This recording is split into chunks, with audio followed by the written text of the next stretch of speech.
Nílas agam éis húlaí sibh faoi na Mionaeráidí a bhíonn éis Oileán Thenerife.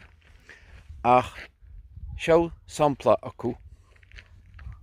A bhs an seo éis hiú a tléamh tá á lá saléir gláán gríanúr. Ach híos is a ggósta. Sin é a cósta heas. Tá á lá rosábhach. Béidir á lá is rosábhaí ó an orthaí. Atá acu an sin.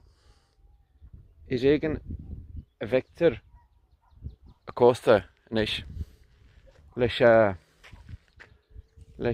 deannach atá san air an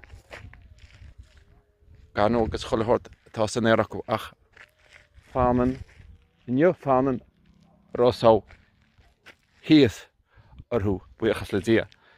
Agus bíon daoine fallins agus casid faoin rosá go minic ach ní bhs an seo lá seo áling atá agan.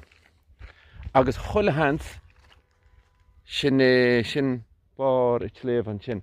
Chulathant go bhfuil sé a chur farthainne in áiteach is a tíhhailí go Oileán ceannaí is eisteach ar a dé na Mionaeráidí a bhíonn agan.